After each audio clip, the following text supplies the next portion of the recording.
Hey everyone. Yeah, I thought I'd do another because I want to try to get this series out there. And again, it's inspired by Play for Cinema's furry girl profiles, and that is the second edition, the second of these animated girl profiles. Hopefully, this won't be too long or anything. But I thought I'd talk about the character that you see right now. You probably saw as this video started. Um, Here to talk about a character I've talked about before in text. They've talked about over at Play for Cinema, and of course I'm talking about Minerva Mink. Again, like I said in the first episode, this would probably be just like them in a sense. It would be some anamorphic characters and some human as well. But yeah, what are you gonna do? Anyway, Minerva Mink. You know, she has a very interesting backstory for anybody that doesn't know. And I'm not sure if Play for Cinema even addressed this when they did their take on her, or when they did their episode on her. Basically, Minerva is a character that, well, production-wise, her her animated shorts, which were only two, ended up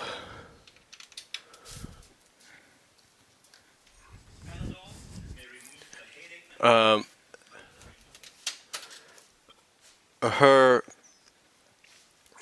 animated shorts, production-wise, were kind of mixed up. They were backwards in a sense. You see, production-wise, Meet Minerva was the first one done. However, it was shown secondly. The Moon over Minerva was the second one done, but it was shown first. So it was kind of confusing. And it's even shown on the DVD sets as well, and through other means, that you kind of see that production-wise, Meet Minerva was first, but it was the second to be shown. And the reason for that, from what I understand, is that Moon over Minerva, because obviously they got to show these episodes, just like, you know, they show movies and stuff to a certain board of people, group of people to get them passed and all that, to get them okayed. They had to show, obviously, these episodes to a certain committee, and they saw exactly, you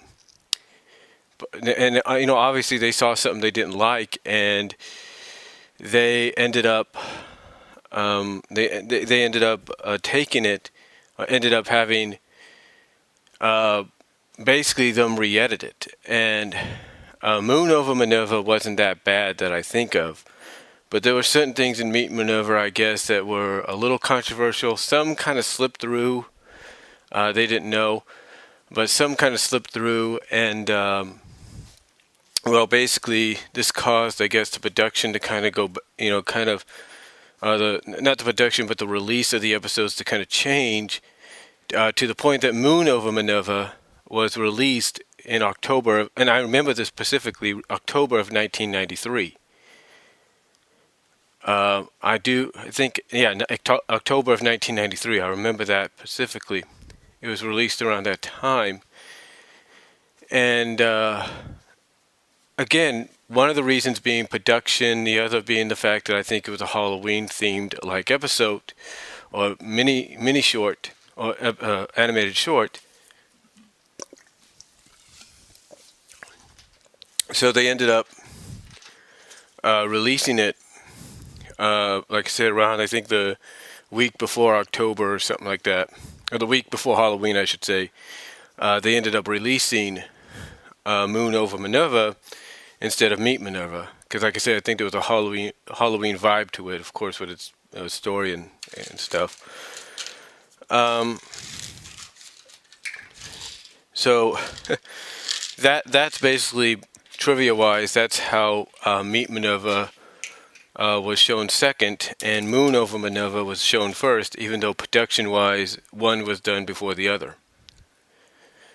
Now, What was funny about these episodes is the way they portray Minerva is, a lot, basically like a lot of people have said on the internet, at several animation forums, fan sites, DeviantArt, here on YouTube. Excuse me, hit the mic there.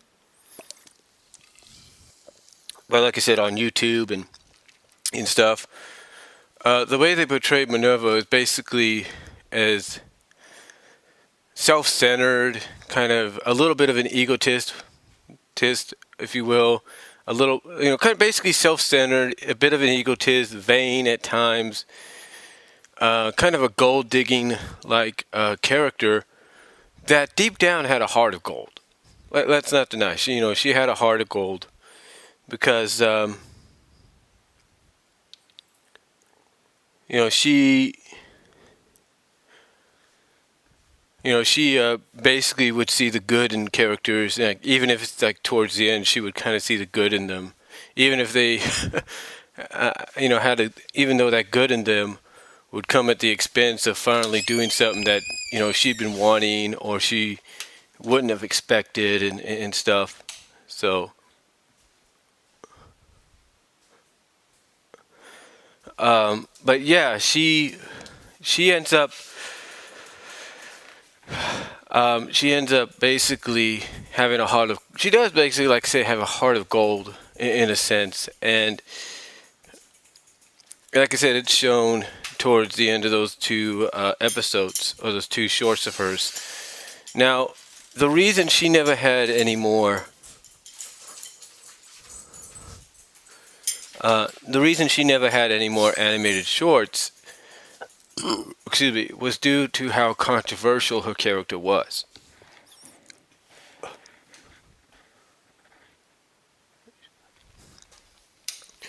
Was due to how controversial her character was.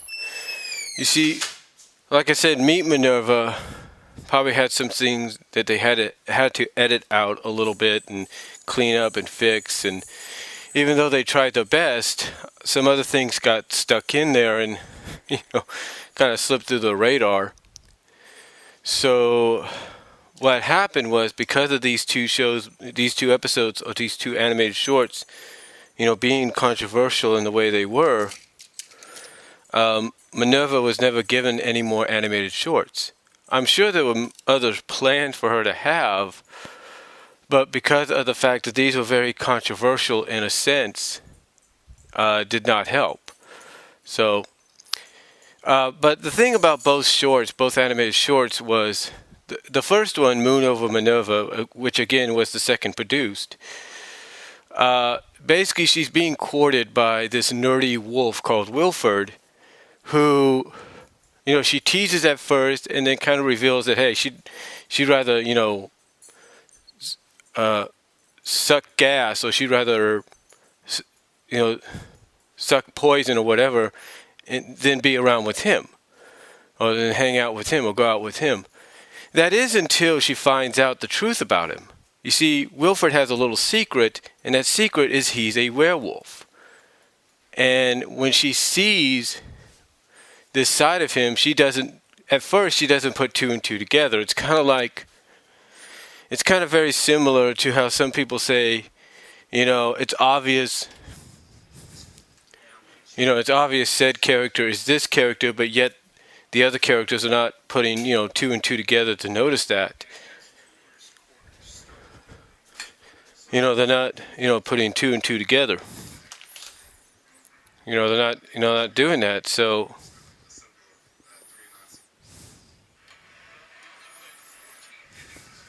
like I said, they're not putting that two and two together. So, some people thinking, this hero, he's great and everything, he or she is great and everything, but they kind of remind me of somebody, but it couldn't be that. So in a sense, they can't really put two and two together. And like I said, that's kind of like with Minerva throughout the short. She's not putting two and two together. It's like, okay, here's this guy, this handsome dreamboat and everything, and all of a sudden he's gone. Here's Wilford. It's like, what's going on? She's not putting two and two together until the very end. And then she kind of accepts the fact that maybe this is what Wilford was trying to share with her. Like, he kind of understood that, hey, this is what you want, but in a sense, if you want this, you got to accept me for who I am. So I kind of like that in a sense, because that kind of shows she has a bit of a good heart, and it's like, whoa, maybe I can work with this. Maybe this won't be so bad. Another thing about her character was the fact that she had, how do I put this? She had these character traits, or these tropes that occurred. Now, it was kind of funny that in Moon over Minerva, how it kind of went back and forth, how she did the similar outtakes that Wilford did. The one in particular that I was a fan of, and it's been put into the TV tropes, into the lustful melt trope on TV tropes, was when she melted into a puddle. Now, when Wilford did it, he had his head sticking out, he could still talk.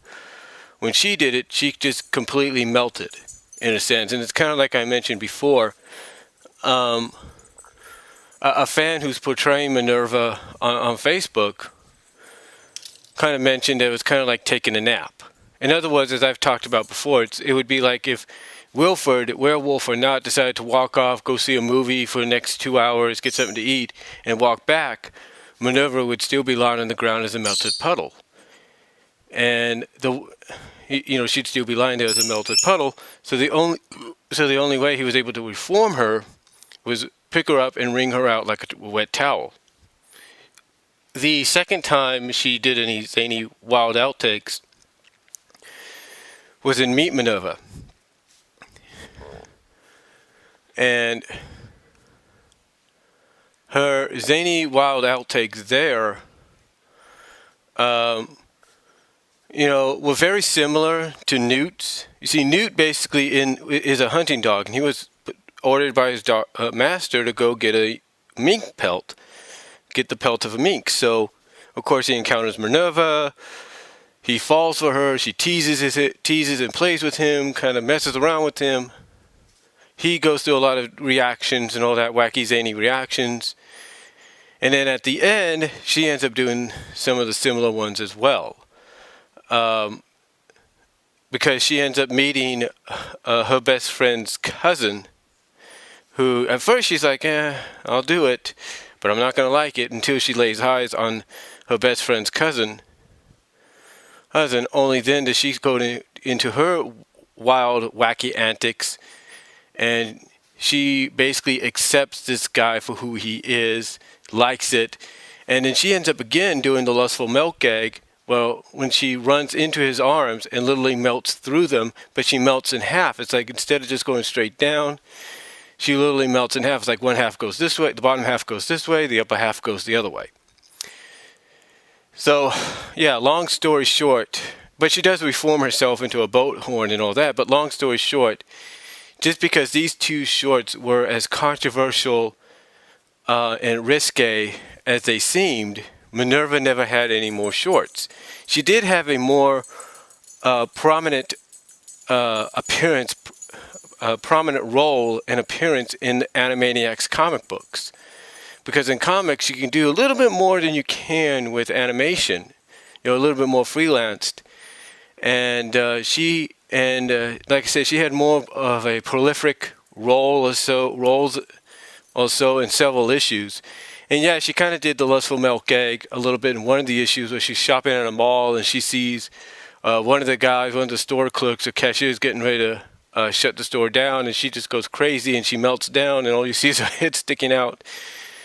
Asking if it's hot in here or is it the character, and back and forth. So overall, though, Minerva Mink because of all this, Minerva Mink has gained a huge fan base. It's a cult-like fan base she has gained to the point that a lot of fans at times, not much, but would come out and try to petition for another Minerva Mink cartoon, or at least petition for Animaniacs to come back with new episodes, but at the same time petition to have Minerva be given some new shorts to go along with them. So that's usually the case there. That's usually the case there. But overall, Minerva's character, in a sense, because, like I said, because of what she's gone through, because of the controversy and the riskiness that her animated shorts brought, she definitely developed a huge following, a huge fan base, and really, that's all you could say about it. That's really all you have to say. But yeah, that's about it for Minerva Mink on this second edition of the Animated Girl profiles. If you will, the Animated Girls Conferdentional, we'll call it that. So if it says profiles on the other, so if I mention profiles in episode 1, it's going to be Animated Girls Profile Confidential. It's going to be one of those, but it's inspired, like I say, by furry girl profiles. So check them out at Play First Cinema. So that's all I'm going to say, folks. Hope you enjoyed this, and I'm out of here. Got to get